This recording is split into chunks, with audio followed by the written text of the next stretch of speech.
إليه أستغفر الله العظيم الذي لا إله إلا هو الحي القيوم وأتوب إليه أستغفر الله العظيم الذي لا إله إلا هو الحي القيوم وأتوب إليه. السلام عليكم ورحمة الله وبركاته. بسم الله الرحمن الرحيم. الحمد لله رب العالمين، والصلاة والسلام على سيد المرسلين وعلى آله وصحبه أجمعين. قال رب اشرح لي صدري ويسر لي أمري واحلل عقدة من لساني يفقهوا قولي. سبحانك لا علم لنا إلا ما علمتنا إنك أنت العليم الحكيم. ولا حول ولا قوة إلا بالله العلي العظيم. أما بعد. Muslimin dan muslimat yang dikasihi sekalian, alhamdulillah bertemu kita pada pagi ini untuk kesekian kalinya. Dengan rahmat kita berpagi-pagi, asbahna wa asbahal mulku lillah, walhamdulillahi la syarikalah, la ilaha illahu wa ilaihin nusyur. Kita berpagi-pagi dan kita memuji Allah, mengkuduskan Allah, mengagung-agungkan Allah. Pada masa yang sama kita juga menumpang nikmat yang Allah Ta'ala berikan kepada kita, nikmat keamanan, nikmat kasih sayang, nikmat makanan, nikmat kebahagiaan. Seolah-olah kita ini menjadi pemilik kepada dunia ini, walaupun gerannya tidak ada, tetapi Allah Ta'ala telah berikan kepada kita sebagaimana yang disabdakan oleh Nabi SAW. Man asbaha minkum aminan fi sirbihi, mu'afan fi jasadihi, indahu qutu yawmihi, faka'annama hizat lahu dunya. Hadis ini kita selalu baca, kita selalu dengar juga. Barang siapa di kalangan kamu yang memasuki waktu pagi dalam keadaan aman, sejahtera pada dirinya, sejahtera pada jasadnya, dan dia memiliki makanan untuk hari itu, maka cukuplah. Seolah-olah dia telah diberi dunia dengan pelbagai kenikmatan dunia. Hadis ini sahih, diriwayatkan oleh Al-Imam Al-Bukhari, ataupun hadis ini ada juga dalam Sunan Tirmizi, dan Imam Tirmizi kata hadis ini hadis hasan gharib. Ya muslimin dan muslimat yang dikasihi sekalian, ada orang yang bangun pagi rumah runtuh, rumah terbakar, wal-iyazubillah. Ada orang yang bangun pagi tapi sebenarnya tak tidur pun, tunggu waktu pagi untuk pergi ke hospital, menunggu di hospital. Seawal subuh tu sudah terpacak di hospital untuk ambil giliran. Ada yang nak bersihkan, nak buat dialisis, ada yang nak bersihkan darah dan sebagainya. Ada orang yang menanti menunggu di tepi jalan untuk dapatkan kerja hari itu supaya dapat sesuap nasi. Ada orang yang anak tak ada makanan, macam mana nak cari makanan untuk anak-anak? Jadi muslimin dan muslimat yang dikasihi sekalian, kita alhamdulillah ada rezeki yang banyak yang Allah Ta'ala pinjamkan kepada kita, yang Allah Ta'ala berikan kepada kita. Kita syukuri. InsyaAllah perkongsian kita pada pagi ini masih lagi meneruskan tajuk hadis 40. Sambungan hadis yang kita baca semalam, huraian ringkas hadis berkenaan dengan himpunan kebajikan. Hadisnya berbunyi, a'udzubillahi minasyaitonir rajim, bismillahirrahmanirrahim. An Abi Hurairah radhiyallahu ta'ala anhu, an an-nabiy sallallahu alaihi wasallam qala, man nafasa 'an mu'minin qurbatan min qurabid dunya, nafasa Allahu 'anhu qurbatan min qurabi yaumil qiyamah. وَمَنْ يَسَّرَ عَلَى مُعْسِرٍ يَسَّرَهُ اللَّهُ عَلَيْهِ فِي الدُّنْيَا وَالْآخِرَةِ وَمَنْ سَتَرَ مُسْلِمًا سَتَرَهُ اللَّهُ فِي الدُّنْيَا وَالْآخِرَةِ وَاللَّهُ فِي عَوْنِ الْعَبْدِ مَا كَانَ الْعَبْدُ فِي عَوْنِ أَخِيهِ وَمَنْ سَلَكَ طَرِيقًا يَلْتَمِسُ فِيهِ عِلْمًا سَهَّلَ اللَّهُ لَهُ بِهِ طَرِيقًا إِلَى الْجَنَّةِ وَمَا اجْتَمَعَ قَوْمٌ فِي بَيْتٍ مِّن بُيُوتِ اللَّهِ يَتْلُونَ كِتَابَ اللَّهِ وَيَتَدَارَسُونَهُ بَيْنَهُمْ إِلَّا نَزَلَتْ عَلَيْهِمُ السَّكِينَةُ وَغَشِيَتْهُمُ الرَّحْمَةُ وَحَفَّتْهُمُ الْمَلَائِكَةُ وَذَكَرَهُمُ اللَّهُ فِي مَنْ عِنْدَهُ. wa man batta'a bihi 'amaluh lam yusri' bihi nasabuh. Atau kama qala sallallahu alaihi wasallam. Muslimin dan muslimat yang dikasihi sekalian,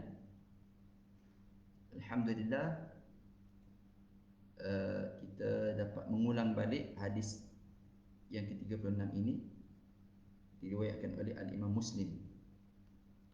Imam Muslim meriwayatkan dengan lafaz ini. Maksudnya daripada Abu Hurairah radhiyallahu taala anhu, daripada Nabi sallallahu alaihi wasallam, baginda telah bersabda, barang siapa yang melepaskan seorang mukmin atau barang siapa yang meringankan seorang mukmin kesusahan seorang mukmin di dunia, barang siapa yang melepaskan seorang mukmin daripada satu kesusahan, daripada kesusahan-kesusahan dunia, nescaya Allah akan melepaskannya daripada satu kesusahan daripada kesusahan-kesusahan di akhirat. Dan barang siapa yang memudahkan bagi orang yang susah, nescaya Allah akan memudahkan baginya di dunia dan di akhirat. Barang siapa yang menutup aib seorang muslim, nescaya Allah akan menutup aibnya di dunia dan di akhirat. Dan Allah sentiasa bersedia menolong hambanya selama mana hambanya suka menolong saudaranya. Allah Ta'ala bersedia menolong hambanya selama mana dia suka hambanya menolong saudaranya. Dan barang siapa yang melalui satu jalan untuk menuntut ilmu, nescaya Allah akan mempermudahkan baginya suatu jalan menuju ke syurga. Dan tidak ada satu kaum yang tidak berkumpul di salah sebuah rumah-rumah Allah, buyutillah, masjid lah, sambil membaca Alkitab, Al-Quran dan mengkajinya bersama-sama, melainkan Allah Ta'ala akan menurunkan suasana ketenangan. Allah Ta'ala akan berikan kepada mereka suasana ketenangan turun ke atas mereka, dan rahmat akan meliputi mereka, dan mereka akan dikelilingi oleh para malaikat, dan Allah akan menyebut perihal mereka kepada orang-orang yang berada di sisinya. Barang siapa yang terlambat amalannya, nescaya nasabnya ataupun keturunannya tidak mampu mempercepatkannya. Muslimin dan muslimat yang dikasihi sekalian, semalam kita telah pun membaca hadis ini dan kita telah pun menghuraikan sedikit sebanyak, cuma ada sedikit technicality semalam. Jadi hadis ini ada banyak pengajaran. Kita tengok Al-Imam An-Nawawi dalam syarah Sahih Muslim juga berkata, hadis ini adalah hadis yang agung yang menghimpunkan pelbagai ilmu, pelbagai kaedah dan pelbagai adab. Antara maksud perkataan yang ada dalam hadis ini ialah man naffasa. Naffasa ni nafas. Apa maksud nafas? Meringankan, menghilangkan kesannya dari jiwa. Nafasa an mu'minin kurbatan. Kurbah ni kesusahan besar yang menjadikan seseorang sangat suka, seolah-olah dia adalah tali yang menjurut lehernya sehingga hampir menghalang pernafasan dan meragut nyawanya. Yassara ala mu'sirin, memudahkan orang yang mendapat kesusahan.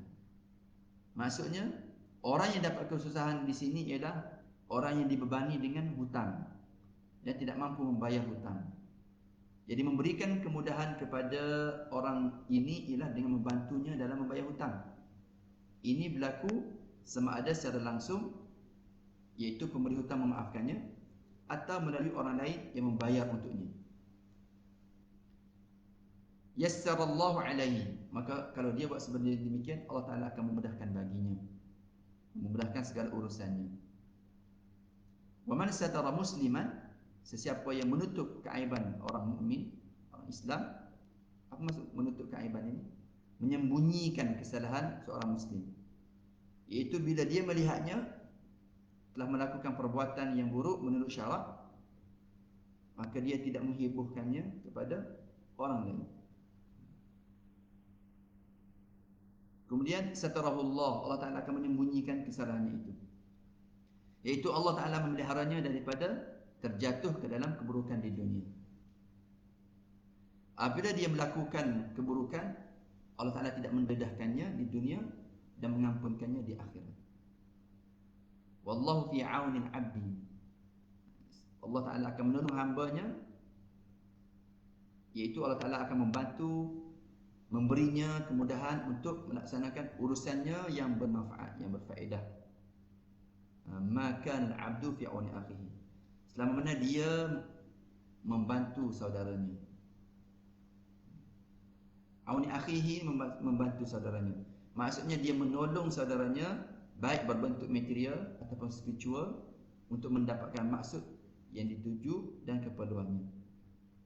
Salaka ini tempuh, berjalan di atas jalan atau mengambil sebab-sebab yang boleh menyampaikan. Tariqan, jalan, sama ada jalan yang berbentuk hissi. Hissi ni yang boleh dilihat, itu berjalan ke masjid, berjalan ke majlis ilmu, bermusafir mencari ilmu. Atau bersifat maknawi, bersifat abstrak, seperti dia menulis, dia menghafal, dia memahami, dia membaca, dia mengkaji, dia berbincang dan lain-lain lah yang boleh menghasilkan ilmu, yang boleh menambahkan ilmu kepadanya. Man salaka tariqan, dua cara, yang termisal fihi ilman. Ilman tu ilmu yang bermanfaat. Apa ilmu yang bermanfaat? Maka dia telah menempuh jalan ke syurga. Tariqan ilal jannah. Jalan ke syurga ni akan dibuka untuknya, jalan hidayat, dan dimudahkan kepadanya sebab-sebab untuk melakukan ketaatan di dunia ini. Dia boleh buat amal-amal solat, dia tak rasa berat, ringan tulannya untuk berbakti, untuk berkongsi dan sebagainya. Jadi tariqan ilal jannah ini dia mudah untuk masuk syurga di akhirat.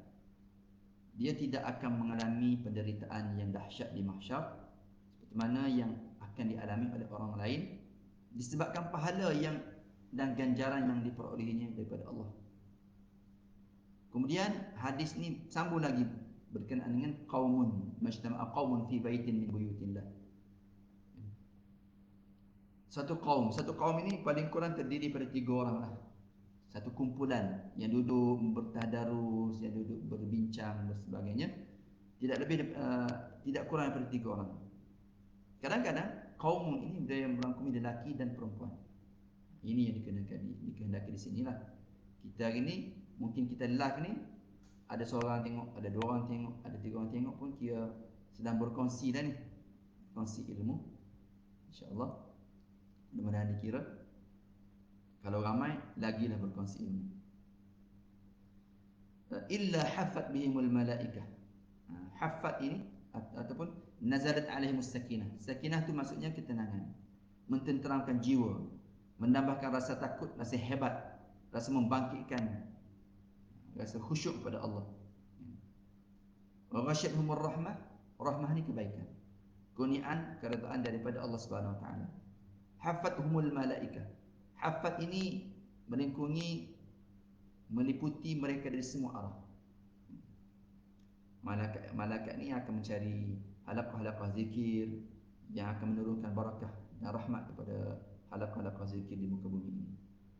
Wa dzakarahumullahu fiman indah. Allah Ta'ala akan memuji di hadapan para malaikatnya. Allah Ta'ala akan menyebut, memuji di hadapan para malaikat, dan amal mereka akan diterima dan diangkat kedudukan mereka. Kemudian yang terakhir, man batta'a bihi amaluh. Man batta'a bihi amaluh. Apa maksud man batta'a bihi amaluh? Orang yang amalnya sedikit, amal solehnya sedikit ni tidak dapat mencapai darjat kesempurnaan. Lam yusri' bihi nasabuh. Keturunannya, nasabnya tidak boleh mengangkat darjatnya, iaitu darjat ketinggian nasab atau pangkat orang tua tidak boleh menampung kekurangan dan kecuaiannya dalam memperolehi kedudukan yang saleh, yang tinggi, sebagaimana diperolehi oleh orang-orang yang mempunyai amal saleh yang sempurna di sisi Allah Subhanahu Wa Taala. Muslimin dan muslimat yang dikasihi sekalian, kalau kita tengok huraian dan syarahan panjang dalam kitab Al-Wafi ini, dia ada lebih kurang 50 muka surat huraiannya. Ada 40 pengajaran daripada hadis ini, beserta dengan hadis, beserta dengan dalil ayat Quran dan sebagainya. Jadi kalau kita dapat tengok seketika untuk pagi ini, hadis ataupun kefahaman daripada hadis ini yang pertama, orang Islam ni satu tubuh, satu badan. Sesungguhnya individu dalam Islam ini merupakan anggota kepada tubuh badan yang satu. Setiap anggota menjiwai perasaan orang lain. Dengan itu mereka akan bersama-sama merasai kegembiraan ataupun sama-sama bersedih. Sama-sama dapat merasa gembira dan sama-sama dapat merasa sedih. Bergembira bila mereka dapat kegembiraan, ganjaran, kebahagiaan, kesenangan, ketenangan, kesihatan, kesejahteraan. Apa-apa lagi lah yang menggambarkan kegembiraan. Manakala bersedih pula bila mereka menderita, dapat sakit, jatuh miskin, melarat, kesempitan, kesusahan hidup. Benarlah Nabi SAW bersabda, "Mathalul mu'minina fi tawaddihim wa ta'atufihim wa tarahumihim kamasalil jasadil wahid. Idza ishtaka minhu 'udwun tada'a lahu sa'irul jasadi bis-sahri wal humma." Perumpamaan orang yang beriman ini dalam kasih sayang, dalam belas kasihan, lemah lembutnya bagaikan satu badan. Bila salah satu anggota badannya mengadu kesakitan, maka semua anggota lain akan turut berjaga malam, tak dapat tidur, dan turut demam. Itu di antara kewajipan yang sangat ditekankan oleh Islam terhadap Muslim pada saudaranya, iaitu dia bersegera meringankan kesusahan dan duka cita saudaranya. Muslimin dan muslimat yang dikasihi sekalian, yang kedua, kesusahan di dunia ini banyak dan jalan penyelesaiannya juga banyak. Hidup di dunia ini penuh dengan kepenatan, penuh dengan kesusahan. Seorang Muslim seringkali mengalami perasaan sedih, duka, kebingungan, kesempitan, kesusahan hidup. Jadi menjadi kewajipan Muslim yang lain untuk menyelesaikan penderitaannya. Di antara kesusahan yang dialami dan cara penyelesaiannya ialah yang pertama, kita menolong dan kita melepaskan daripada kezaliman. Seorang Muslim tidak boleh menzalimi saudaranya se-Islam. Tetapi ini tidak mencukupi untuk mendapat redha Allah jika dia tidak berusaha melepaskan saudaranya daripada kezaliman orang lain. Nabi SAW bersabda, "Al-Muslimu akhul Muslim, la yuzlimuhu wa la yuslimuhu." Seorang Muslim ini adalah saudara kepada Muslim yang lain. Dia tidak boleh menzaliminya dan tidak boleh membiarkannya dizalimi oleh orang lain. Dalam riwayat Muslim disebut wala yakhdhuluhu. Wala yakhdhuluhu ni maksudnya tidak boleh membiarkan orang Muslim itu. Artinya seorang Muslim tidak boleh membiarkan saudaranya dizalimi dan dia tidak menolongnya. Dalam hadis yang lain disebut juga unsur akhaka zaliman aw mazluma. Hendaklah kamu menolong saudaramu yang zalim ataupun yang dizalimi. Sahabat tanya, "Wahai Rasulullah, saya menolongnya kalau dia dizalimi." Itu memang diketahuilah. Tapi bagaimana pula saya boleh menolongnya kalau dia yang zalim? Lalu Rasulullah SAW bersabda, kalau dia zalim, kamu menegahnya daripada membuat kezaliman. Itu dengan cara kamu menahannya. Itulah cara kamu menolongnya. Kamu tegah daripada dia buat zalim, itulah cara kamu tolong dia. Bukan kamu tolong bersubhat dengan dia. Muslimin dan muslimat yang dikasihi sekalian, lebih-lebih lagi kalau yang dizalimi itu adalah dizalimi oleh orang kafir atau orang fasik yang murtad disebabkan agama dan berpegang teguh dia dengan akidah Islam. Lalu Allah Ta'ala berfirman dalam Al-Quran, "Wa in istansarukum fid dini fa'alaikumun nasr." Kalau mereka meminta pertolongan kepada kamu dalam urusan agama, maka kamu wajib tolong mereka. Menolong orang Islam ni wajib. Wajib dalam semua keadaan. Baik kezaliman itu dalam bentuk material ataupun spiritual. Dan ini berlaku pada diri, pada kehormatan, pada harta. Sebagaimana hadis yang diriwayatkan oleh Imam Ahmad dalam musnadnya daripada Sahal bin Hunayf daripada Nabi SAW. Nabi bersabda, man udhilla indahu mu'minun falam yansurhu wa huwa qadirun ala an yansurahu adallahu Allahu azza wa jal ala ru'usil khalaiqi yawmal qiyamah. Man udhilla indahu mu'minun falam yansurhu wa huwa qadirun ala an yansurahu adallahu Allahu azza wa jalla ala ru'usil khalaiqi yawmal qiyamah. Sesiapa yang orang mukmin dihina di hadapannya sedangkan dia tidak menolongnya, maka Allah Ta'ala akan menghinanya di hadapan seluruh makhluk di akhirat. Dia tak menolongnya sedangkan dia mampu untuk tolong, tapi dia tak tolong, maka Allah Ta'ala akan menghinanya di hadapan makhluk di akhirat nanti. Muslimin dan muslimat yang dikasihi sekalian, yang kedua, cara untuk menolong orang mukmin ini banyak. Cara yang kedua ialah membebaskan, terutamanya kalau dia ni tertawan. Boleh jadi bila orang muslim ni jadi tawanan musuh, maka orang Islam wajib membebaskannya lah.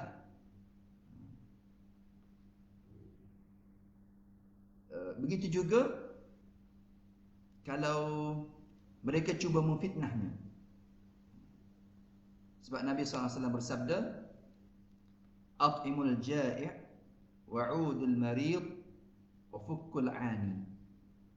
Berilah makan kepada orang lapar, ziarahilah orang sakit, dan bebaskanlah orang yang ditawan. Begitu juga cara kita nak membantu saudara-saudara kita yang susah ini, muslimin dan muslimat yang kasih sekalian. Kita meminjamkan harta ketika dia berhajat. Apa-apa harta material. Sebab kadang-kadang orang muslim ini dia mengalami krisis kewangan. Itu tak dapat dinafikan, terutama musim-musim sekarang ni, musim Covid dan sebagainya ni. Dia mengalami krisis kewangan, sedangkan dia perlu belanja untuk keperluan harian, keperluan asasi, nak makan, nak bayar sewa rumah, nak beli ubat dan sebagainya. Oleh itu jadi kewajipanlah kepada orang Islam untuk segera membantunya.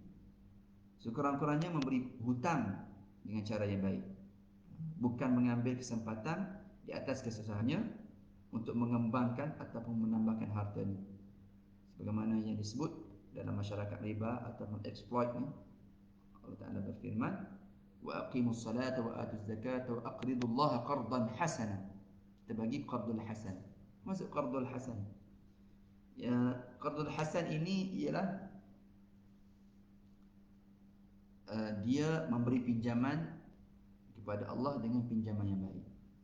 Seorang muslim, dia akan merealisasikan sebuah masyarakat yang sempurna, dan dia akan dapat ganjaran balasan pahala di dunia di sisi Allah.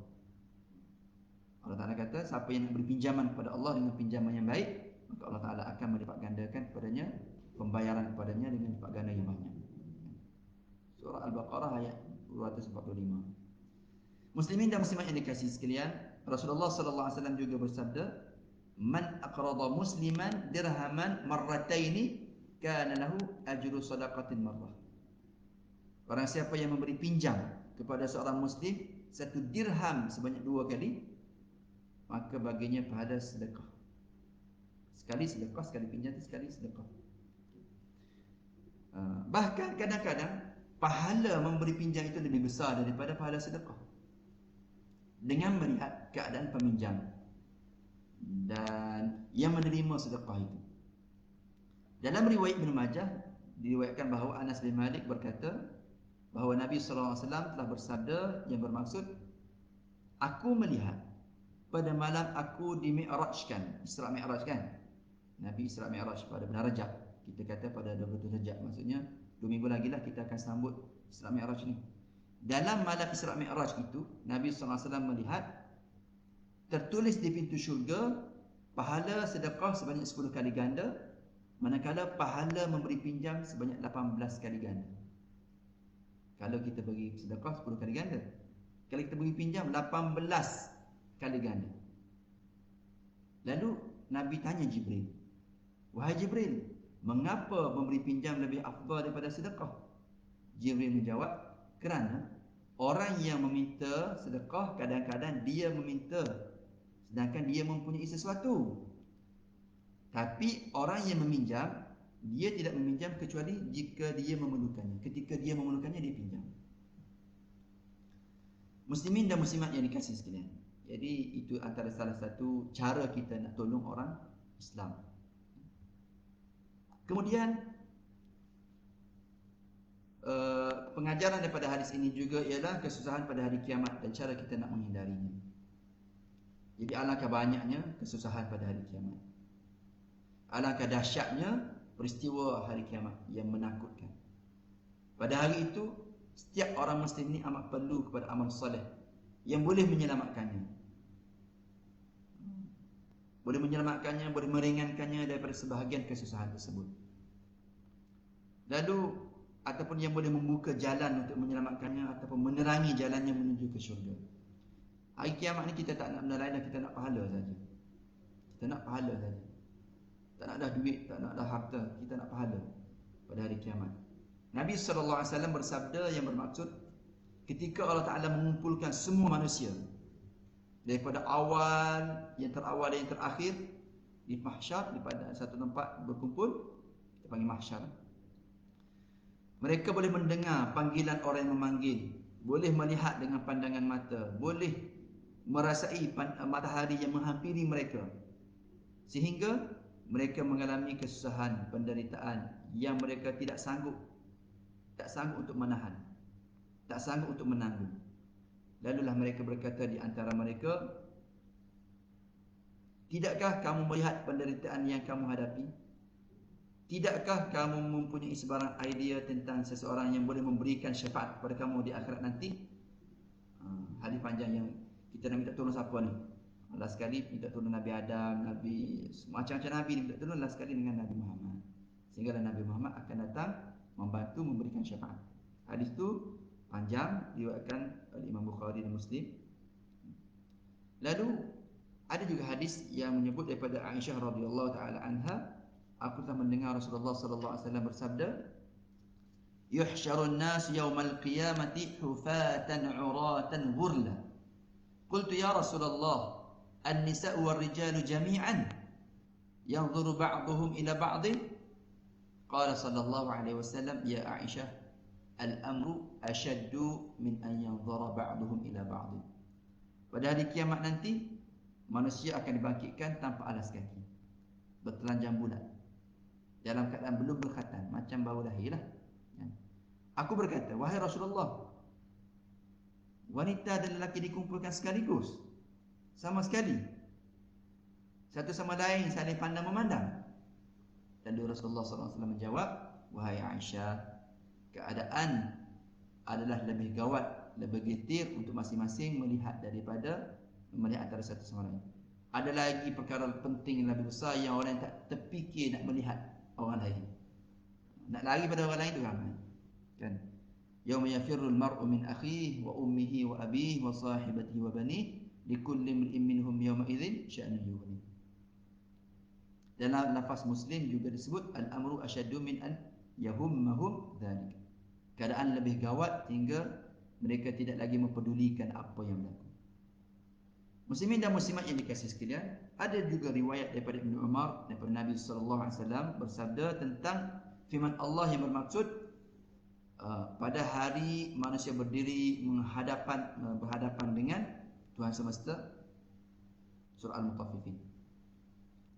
Salah seorang daripada mereka tu ada yang berdiri dalam keadaan keringatnya sampai ke telinga. Berdiri sampai ke telinga, tenggelam ni.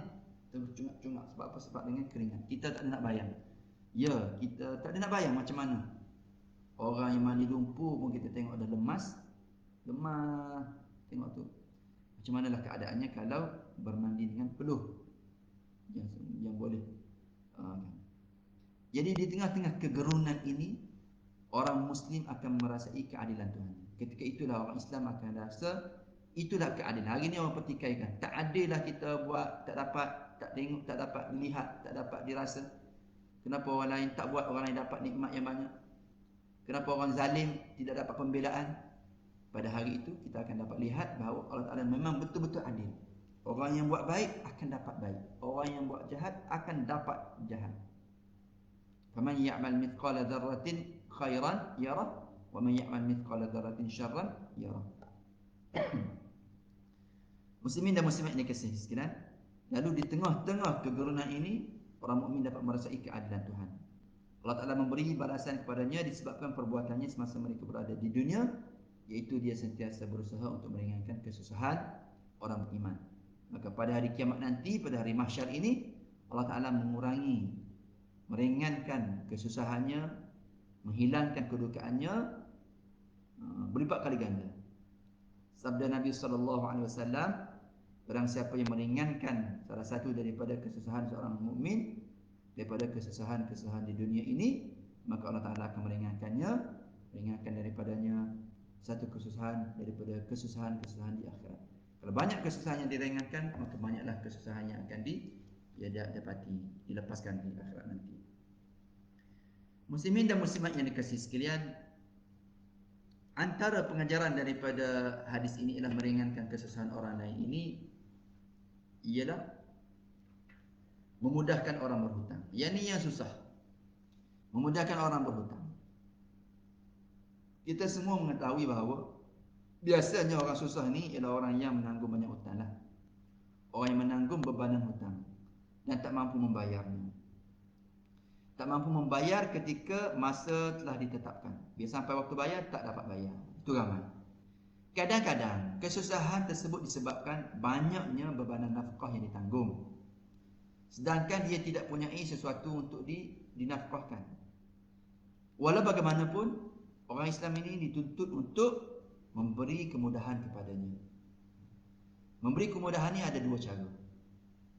Cara yang pertama ialah kita memberi ataupun kita menangguhkan hutang. Kita menangguhkan tempoh pembayaran hutang itu ke satu yang dia mampu membayarnya. Ini akan memberikan kemudahan kepadanya. Dan ini adalah wajib. Wajib. Berdasarkan firman Allah Subhanahu Wa Taala, "Wa in kana dzu 'usratin fanadhiratun ila maisarah." Wa in kana dzu 'usrah fanadhiratun ila maisarah, ataupun fanadhiratun ila maisarah. Jika orang yang berhutang itu mengalami kesempitan hidup, maka berilah tempoh sehingga dia lapang hidupnya. Bukan dia tak nak bayar. Kalau dia ada kesempitan, duitnya tak masuk lagi, maka kita berilah tempoh. Yang kedua, pemberi hutang memaafkan semua hutangnya ataupun sebahagiannya. Atau orang lain memberikan sesuatu supaya dia boleh menghilangkan kesusahannya yang disebabkan oleh tekanan hutang dan nafkah. Memberi kemudahan seperti ini hukumnya sunat, dan dia diberi kelebihan yang besar di sisi Allah Subhanahu Wa Taala. Wa in kana dzu 'usratin fanadhiratun ila maisarah wa an tasaddaqu khairul lakum in kuntum ta'lamun. Jika dia seorang yang berhutang mengalami kesempitan hidup, maka berilah tempoh kepadanya sehingga lapang hidupnya. Dan